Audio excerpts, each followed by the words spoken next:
Today is Good Friday.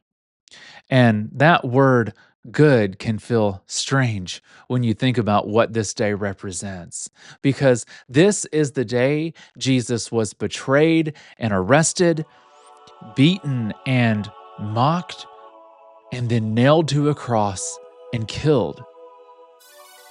But it's good because this is the day the rescuer fulfilled his mission. This is the day he paid the price for me and for you. This is the day that sin was defeated and the veil was torn. Let's read a portion of Matthew 27, verses 27 through 54. It says, "Then the governor's soldiers took Jesus into the governor's residence and gathered the whole company around him.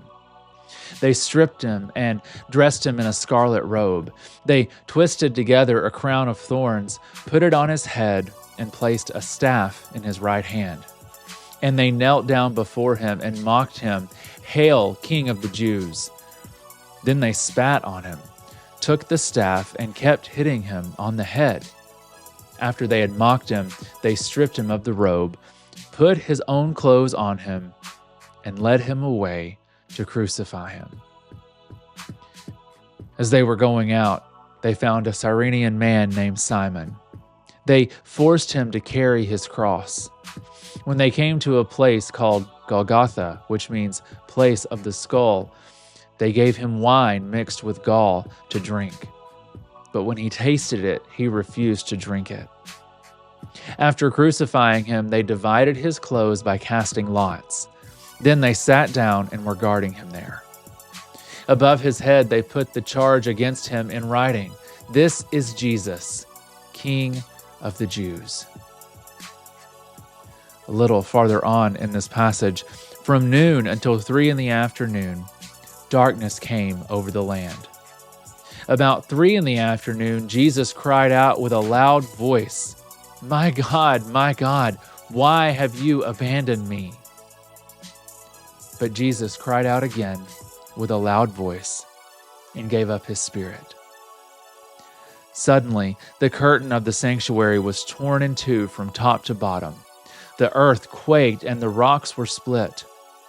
When the centurion and those with him saw the earthquake and the things that had happened, they were terrified and said, 'Truly, this man was the Son of God.'"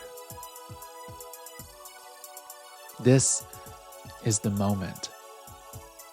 This is where the rescue reaches its cost. The sinless Son of God takes the punishment of the guilty. The King of Heaven hangs on a criminal's cross. The one who made the world is mocked by the people he came to save. But make no mistake, Jesus was not defeated. This was not failure, and it wasn't a tragic ending. This was the rescue plan, unfolding exactly as the Father designed it. Because without the shedding of blood, there's no forgiveness of sins. Without the cross, there's no resurrection. Without death, there is no new life. The cross isn't just a symbol. It's not jewelry. It's not decoration. The cross is where the full weight of my sin and your sin was poured out on Jesus Christ. And he took it willingly, completely, and lovingly. He didn't flinch. He didn't back out. He didn't run. He stayed, because that's what love does. That's what the rescuer does. So don't rush past today. Let it hit you.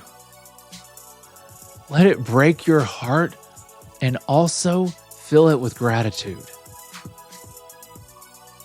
I hope you'll join us tonight at 6:30 as we remember Good Friday as a church family. Childcare is available for ages birth through 5 years old if you're coming in person. or you can join in and watch with us online on Facebook or YouTube Live. In the meantime, here's the challenge for today. Sit in the weight of the cross. Turn off the noise. Put down your phone. Read this passage in its entirety, slowly. And then thank Jesus, not just for dying, but for dying for you. This wasn't just a general rescue. It was a personal one. Because Jesus thought of you when he carried that cross.